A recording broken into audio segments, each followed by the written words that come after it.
Hello everyone, I am Sarita Srivastava from Mahatma Gandhi Shikshan Sansthan. Now I am going to teach Hindi Standard 4th. Welcome to Mahatma Gandhi शिक्षण संस्थान YouTube channel. बच्चों, आज मैं इस video के माध्यम से आपके पाठ्य पुस्तक मकरंद से पाठ 3 जिसका शीर्षक है देश प्रेम का प्रश्न उत्तर पढ़ाने जा रही हूँ, समझाने जा रही हूँ, लिखकर दिखाने जा रही हूँ। आप उसी तरह से अपने नोटबुक पर, अपने अभ्यास पुस्तिका में उसी तरह से साफ सुथरे ढंग से लिखोगे। आओ देखें। पाठ 3 देश प्रेम प्रश्नोत्तर। प्रश्न है, नीचे दिए गए वाक्य सही हैं या गलत बताइए। वाक्य दिया हुआ है बच्चों, जापान बहुत बड़ा देश है। यह कथन जो है यह गलत है क्योंकि जापान एक छोटा सा देश है, इसलिए यहाँ पर हमने गलत लिखा। ख, जापान के लोग ईमानदार होते हैं। यह बिल्कुल सही कथन है, इसलिए यहाँ पे सही उत्तर क्या होगा, सही। ग में है वाक्य, जापानी बौद्ध धर्म को मानते हैं। यह भी सही है, वहाँ बौद्ध धर्म की प्रधानता है, बौद्ध धर्म के अनुयायी हैं वहाँ, इसलिए यह कथन सही है।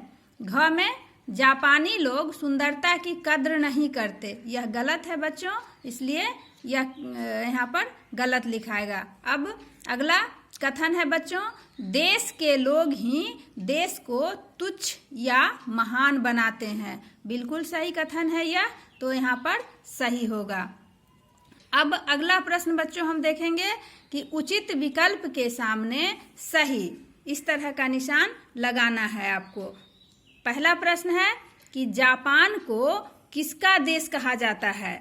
बच्चों, विकल्प दिया हुआ है सूर्योदय का, देश प्रेम का, भ्रमण का। तो जापान को हम जानते हैं कि सूर्योदय का देश कहा जाता है, इसलिए इस सूर्योदय का जो विकल्प है उसके आगे सही का निशान लगा दिए। अब ख में प्रश्न है कि जापानी लोग स्वभाव से कैसे होते हैं।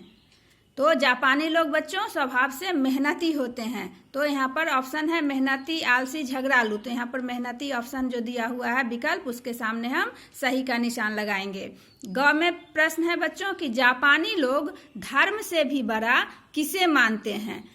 विकल्प है स्वयं को, प्रकृति को या देश को। तो बच्चों, जापानी लोग जो हैं वह अपने धर्म से भी अपने देश को बड़ा मानते हैं, इसलिए यहाँ पर जो विकल्प देश को दिया हुआ है वह विकल्प के आगे हम सही का निशान लगाएंगे। अगला प्रश्न है बच्चों, नीचे दिए गए प्रश्नों के उत्तर लिखिए। अब प्रश्न क में दिया हुआ है, जापानी लोग किसे अपना प्रथम कर्तव्य समझते हैं। जापानी लोग किसे अपना प्रथम कर्तव्य समझते हैं।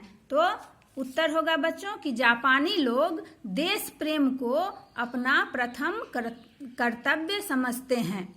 जापानी लोग देश प्रेम को अपना प्रथम कर्तव्य समझते हैं। दूसरा प्रश्न है बच्चों, पुस्तक विक्रेता ने छात्र को पुरानी पुस्तक क्यों नहीं दी। उत्तर है बच्चों, अपने देश को बदनामी से बचाने के लिए। अपने देश को बदनामी से बचाने के लिए पुस्तक विक्रेता ने छात्र को पुरानी पुस्तक नहीं दी। अगर वह पुरानी पुस्तक दे देता तो उसे लग रहा था कि इससे हमारे देश की शिकायत हो जाएगी, बदनामी हो जाएगी।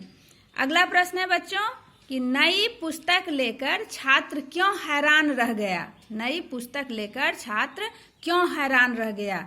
उत्तर होगा बच्चों कि एक पुस्तक विक्रेता को अपने देश के प्रति कर्तव्य और ईमानदारी को देखकर छात्र हैरान रह गया। एक पुस्तक विक्रेता का अपने देश के प्रति कर्तव्य और ईमानदारी को देखकर छात्र हैरान रह गया। अगला प्रश्न है बच्चों कि कोई देश कब स्वर्ग बन जाता है। कोई देश कब स्वर्ग बन जाता है। तो उत्तर होगा बच्चों कि जब देशवासियों के मन में अपने देश के प्रति प्रेम की भावना और ईमानदारी उत्पन्न हो जाता है तो उसका देश स्वर्ग बन जाता है। कि जब देशवासियों के मन में अपने देश के प्रति प्रेम की भावना और ईमानदारी उत्पन्न हो जाता है तो उनका देश स्वर्ग बन जाता है। धन्यवाद।